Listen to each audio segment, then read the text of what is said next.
So far with this project, all I've done is rename it, rename the form, and given the form title the name of the form. Now I want to start to put some objects on the form.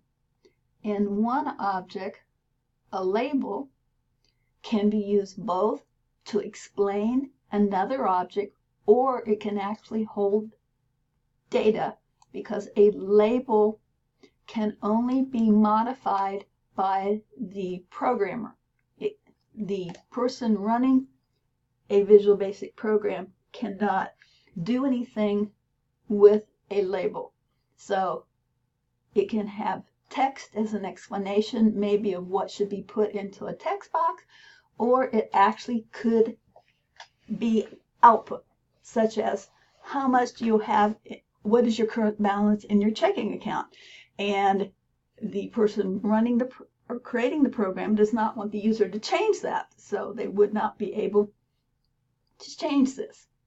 So I put a label here.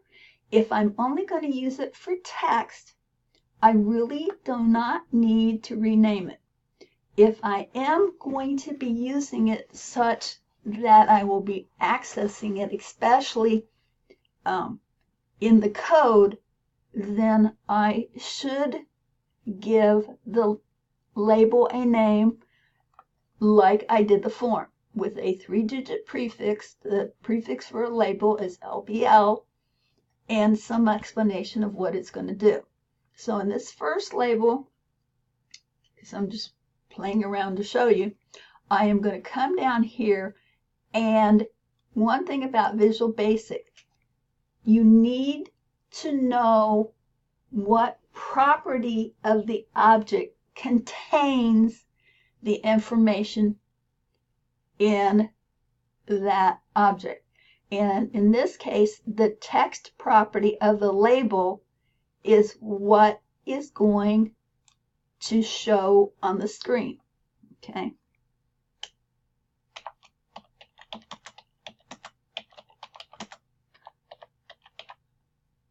And notice, I'm not real original. Okay. This is some text. One thing about the label control that is going to be different from all the other controls we use in this class is the fact that I do not have to size the label horizontally. The label will make itself wider if there is more text. Other objects, such as a text box, I or whoever is creating the project would have to manually extend the width of the text box if you could not see all the text that a user would enter. But that's not true of a label. So I've got this label on. This is some text. Now, this label, as I mentioned, has various properties, and there's two different ways of looking at them. Again, like I said, the first one is this button, alphabetical. This other one is categorized. What does this mean? Well, you've got to know what category you're looking for, and then the information will be in alphabetical order. So if you want to do something with appearance, you would look for the various properties here, okay, behavior, etc. To my way of thinking, if you put it alphabetical, as long as you know the name of the property, you're going to be able to find it. So I suggest that you just use this button. You got the preference for the other, that's fine, but I think it'll make your working with Visual Basic a little bit easier. Now, in a label, like other objects, okay, there are properties that we can change. In that right here for the font. The default font type is sans serif or sans serif, however you want to pronounce it, 8.25. And when I click here, notice I get a box with 3 dots. This box with 3 dots is called an ellipse. It's spelled differently than the geometrical ellipse. But what this means is if you click on the box with the 3 dots, you are going to get a dialog box, as you see here. So I can choose the font style that I want, and it's touch sensitive. So I put AR, I'm close to Arial, okay? And let's say I want Arial, narrow, bold, and I want it 10 point. You can also have these effects of underline and strikeout. Don't want to do that, so I'm just going to click OK, and immediately the text changes. Now, if in this case, this text isn't very long, but if it was going to be longer and taking up a lot of space, I told you that by default, a label will just increase horizontally. Well, it could take up too much space. So you notice the down arrow to the right of the text property. If you click on it, a dialog box pops up, and you have the capabilities of putting your text in this dialog box instead of just putting it on the text line, especially if you have a lot of text. Also, when you hit enter, this will give you a 2 or 3 or 4 line label so that the text does not just go across. So when I click here, there is my label. So you see that the width is a lot narrower. So in some cases, if you didn't make the label multi-line, like I said, it could extend to the far right side of the form or maybe even off the form, depending on how much text you want to put on the label. You can, again, on other objects, but I've got the label here, you can change the style, which I did. I made it bold, okay? The size, you can specify the location if you want, right here, okay? And down here is the definition. When you select a property, you can read about it. Location, the coordinates of the upper left corner of the control relative to the upper left corner of its container. So it's always talking about the upper left corner. So you may or may not want to use this. Another object that you might want to put on the screen so that you could see images is the picture box. So I'm going to dump this here. And if your eye didn't catch the fact that all of a sudden there was this blue line that was appearing, okay? The blue lines align objects either horizontally and or vertically, okay? So right there, right here, I can do this. Now, let's say I'm going to have 2 images eventually, so I'm going to put a second picture box on here, and I'm going to make it bigger. Now, I'm also going to move this picture box over here so that I have got 2 different picture boxes. Notice that this picture box on the right is selected and it has white sizing handles.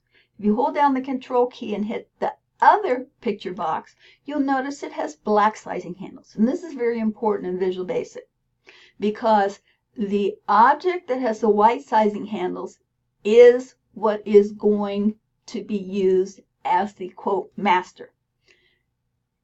If you notice up here, there is a format menu option. It is not there all the time, okay? So, and I'm clicking, and of course, when I want it to go away and show you something else, there we go. I got it to go away. As you see, there is no format menu option.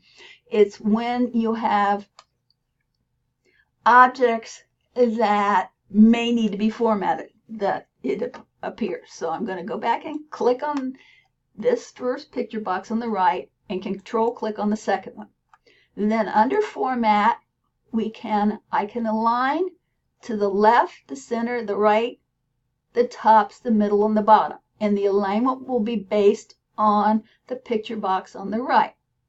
I can make the picture boxes, okay, the same width, the same height, or both. Horizontal spacing, I can make it equal. In this case, there's only 2 picture boxes. If I had 3, okay, the horizontal spacing would be the same between the first and the second and the third. And I can increase or decrease, and the same thing with vertical spacing. So I could do that. A lot of times what you're going to be using when you're putting object on the form is center on the form. So in this case, I want these 2 things to be centered on the form, okay, horizontally. And you'll notice that the information moved over because if you see the scroll bar here, all right, the form doesn't end for a while.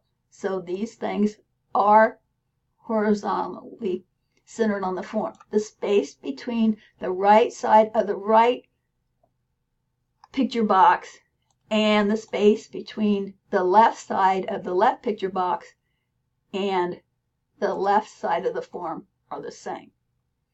Now, other things in the format option is what you could do in a photographic package where you can send something back or forward so that you may have one object laying on top of the other and you want the one underneath to show through. So you have that object.